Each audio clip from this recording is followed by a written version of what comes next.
The value of the artist in society has greatly depreciated for all that they bring to our society. When Isao Takahata directed Grave of Fireflies, which is now nationally syndicated across Japan once a year, and shown in a number of schools as a required element of their curriculum, Takahata was not coming at that film with a track record of success. A number of box office bombs, unimportant guesswork, and random irreverent side projects characterized his career up to the moment he would create what many would define as his magnum opus. Without that luck involved, being at the right studios, knowing the right people in the right places, we may not have come to know one of the most important animated films in the history of not just Japan, but the world. These tears I shed at this film did not merely belong to me. They belonged to the Japanese citizens who paid the cost of war, that for many generations to come will breed a sentiment of ambiguity and humanity on a process that is far too removed from either of those constructs.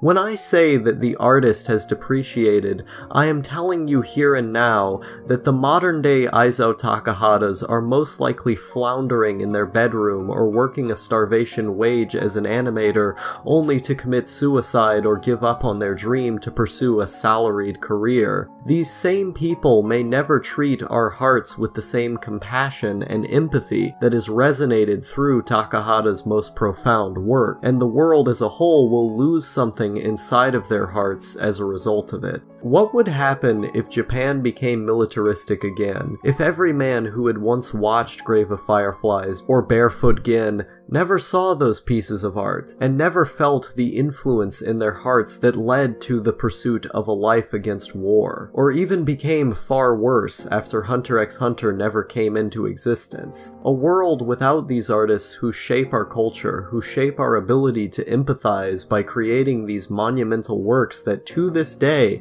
allow us to feel for individuals we've never seen, thereby shaping our actions forward. A world without them would be a world without ideals, without empathy, and without culture. Our hearts are embodied in creation, and the people who know how to signal what is inside of our hearts the most are considered to be items of profit rather than human need. If we want a stronger culture, a culture of love and tolerance, of understanding and empathy, we must first empower those in society who create that culture in the first place.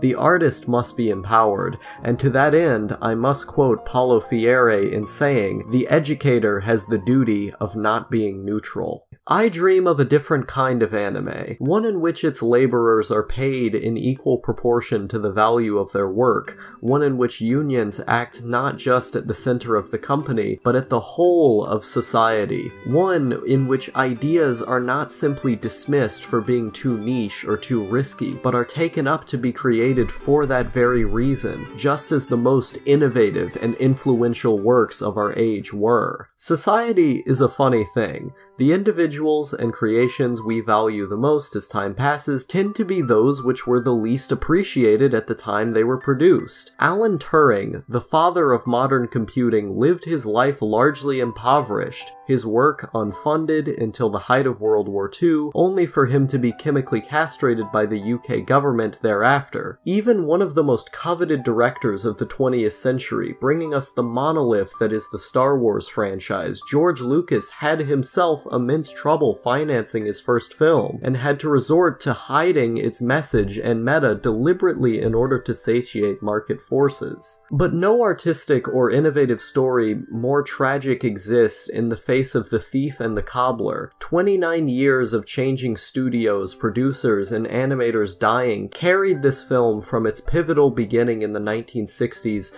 to its ultimate demise in 1993, when the studio in charge of its production at the time changed the script, added random music numbers, and cobbled together what animation had been done, adding to it the rest which was cheaply outsourced. What was left in the wake of nearly 3 decades of work was a bastardized version of a vision nearly complete, out of its creator's hands. Can you imagine spending most of your adult life toiling away on a project that many of your own friends had died in the process of making, only for that work to be altered fundamentally for the sake of being bought and sold as a commodity firmly outside of your control? This is the fundamental problem with the capitalist mode of production. When profit is placed over the needs of human beings, the aspirations of the artist do not matter regardless of how many resources exist to provide food, housing, and a job to all. Commercialism exerts its own form of control. When the only producers there are force you to adhere to the most bare-bones line of commercialism, producing the same films with the same special effects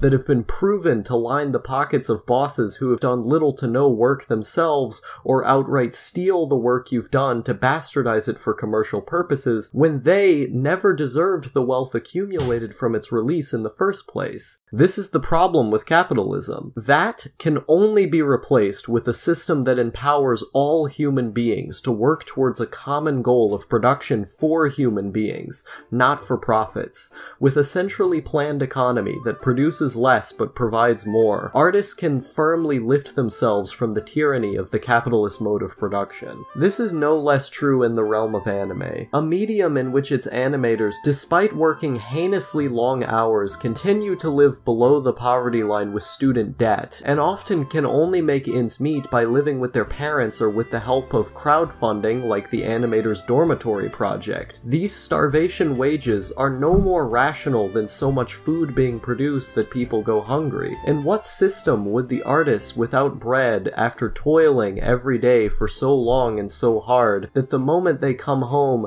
they collapse in a room small enough to make prison cells look appealing? There is no reason, none in the world, that would lead to a man who works day in and day out to make their bosses richer, while they, the workers, live in destitute poverty.